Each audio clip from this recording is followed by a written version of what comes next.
Halo, perkenalkan nama saya Tunastiti Ayu Bintari dari Departemen Kimia Fakultas Sains dan Analitika Data Institut Teknologi 10 November akan mencoba mempresentasikan mengenai electrochemical impedansi spektroskopi atau biasa disebut dengan EIS.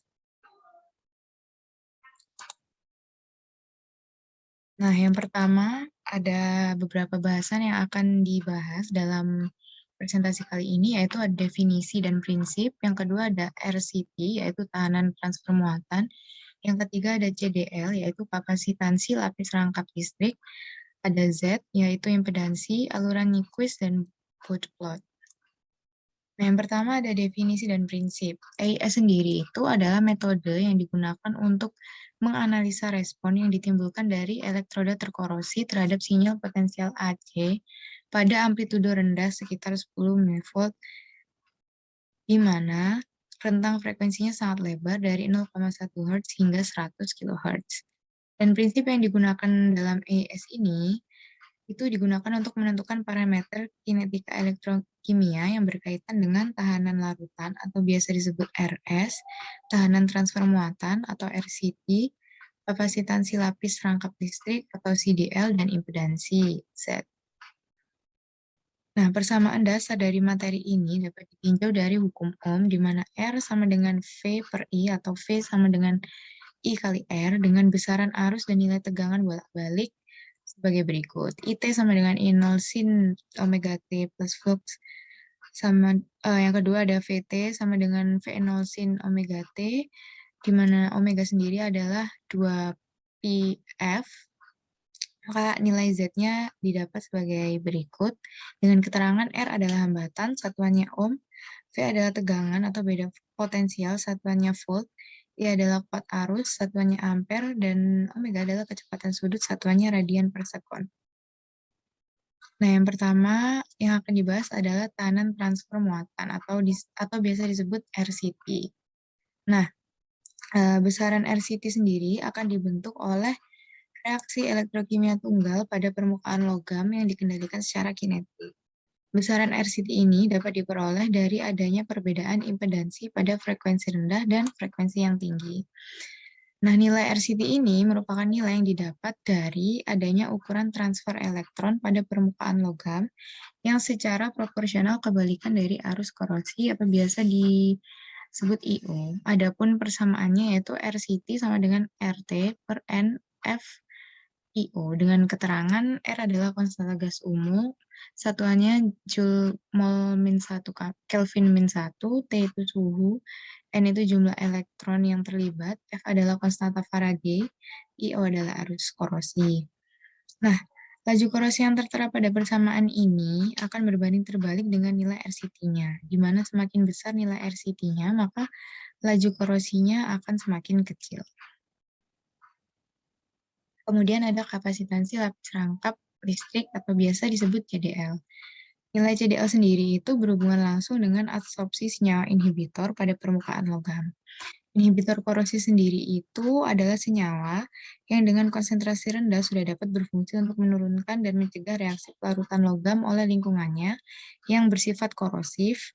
Kapasitansi sendiri dapat dihitung dengan persamaan di bawah ini. CDL sama dengan 1 per 2pi F max RCT, di mana dapat dari turunan beberapa rumus yang ada di atas ini. Keterangannya yaitu F adalah frekuensi puncak, satuannya Hertz, T adalah waktu relaksasi, dan omega adalah kecepatan sudut. Kemudian ada impedansi, atau biasa disebut dengan Z. Impedansi sendiri itu kemampuan sirkuit untuk melawan aliran arus listrik. Nah, impedansi sendiri menggambarkan keterkaitan antara RCT, RS, CDL, dan Z melalui persamaan Z sama dengan RS, RCT per 2pi F max RCT CDL pangkat 2, dengan keterangan Z adalah impedansi. Nah, impedansi sendiri ini diawali dengan pengaplikasian voltase AC yang kemudian jadilah electrochemical cell, barulah dapat didapat perhitungan arusnya. Kemudian ada persamaan efisiensi inhibisi. Rumusnya tertera seperti ini, persen IE. RCT sendiri ini di sini adalah tahanan transfer muatan seperti yang dijelaskan tadi. Nah, RCTINH ini adalah tahanan transfer muatan dari logam dalam larutan yang berada inhibitor di dalamnya. Nah, karena EIS dapat dilakukan untuk mengetahui jenis inhibitor yang cocok, maka efektivitas suatu inhibitor dalam menghambat laju korosi dapat diketahui. Mengapa demikian? Karena adanya inhibitor yang memungkinkan terbentuknya lapisan pada permukaan material uji ini mengakibatkan dia akan menghambat polarisasi. Ketika lapisan inhibitor telah terbentuk di permukaan logam, maka ia sudah dapat bertindak sebagai lapisan isolator listrik. Maka hambatan polarisasinya akan meningkat. Maka dengan bantuan EIS, kinerja inhibitor pada korosi material uji dapat dievaluasi daya inhibisinya berdasarkan nilai hambatan. Nah, kemudian ada aluran Nyquist. Plot antara komponen dari impedansi real atau Z aksen dan komponen imajiner atau Z2 aksen akan menghasilkan pola setengah lingkaran. Nah, pola ini dapat diekivalenkan dengan model rangkaian sederhana dari paralel RC tunggal. Tetapi bentuk permodelan seperti ini hanya berlaku untuk material yang homogen secara elektronis. Impedansi untuk rangkaian tunggal RC paralel dapat dituliskan dalam persamaan berikut. Ada 3 persamaan yang tertera. Ini untuk impedansi real, dan ini untuk impedansi imajiner. Nah, kemudian bagian yang akan diplot pada sumbu X itu adalah bagian yang real. Sedangkan pada bagian imajiner itu diplot pada sumbu Y. Sehingga diperoleh gambar sebagai berikut. Nah, gambar A ini merupakan spektrum EIS aluran Nyquist untuk reaksi antarmuka yang dikendalikan oleh hambatan perpindahan muatan listrik. Sedangkan yang B ini adalah untuk reaksi antarmuka yang dikendalikan oleh proses difusi. Dan ditandai dengan adanya RD. Seperti tadi sudah dijelaskan, gambar A menunjukkan antarmuka logam dengan larutan terhadap tahanan terpolarisasi atau RP, dan yang B tadi menunjukkan adanya hambatan transfer muatan atau RCT dan hambatan difusi atau RD yang paralel dengan lapisan rangkap listrik yang dinyatakan dengan adanya kapasitansi lapis rangkap dan diserikan dengan hambatan listrik larutan. Kemudian, arus listrik yang dialiri akan melintasi suatu antarmuka logam. Larutan akan dianggap sebagai bagian dari reaksi elektrokimia dengan adanya proses transfer muatan dan bagian dari proses yang membentuk antarmuka buatan. Maka, suatu sistem antarmuka elektroda atau larutan dapat dianggap sebagai susunan komponen listrik yang terdapat sejumlah resistor dan kapasitor listrik di dalamnya. Besar impedansi total dapat dituliskan dengan persamaan sebagai berikut. Sama dengan R per 1 plus 2 omega bintang C kuadrat R kuadrat dan seterusnya, di mana J-nya ini min 1 pangkat setengah, omeganya ini frekuensi pada maksimum setengah lingkaran, gambar A, satuannya Hertz, dan C adalah kapasitansi yang diturunkan dari nilai maksimum impedansi imajiner dari persamaan berikut ini. C sama dengan 1 per 4 pi F kali Z. Kemudian ada Bode plot. Di sini, Bode plot ini memberikan deskripsi yang jelas mengenai sistem elektrokimia yang memiliki perilaku ketergantungan terhadap frekuensi. Nilai frekuensinya nanti akan muncul secara eksplisit. Nah, ini juga akan mempermudah penyelidikan nilai impedansi absolut atau IZI dan pergeseran fasa dari gejala impedansi sebagai fungsi dari frekuensi. Nah, frekuensinya akan diplot pada sumbu X. Seperti ini adalah perbedaan dari Nyquist plot dan Bode plot. Di sini bentuknya setengah lingkaran, sedangkan di sini seperti ada puncaknya. Nah, ini adalah perbedaan dari Nyquist plot dan Bode plot.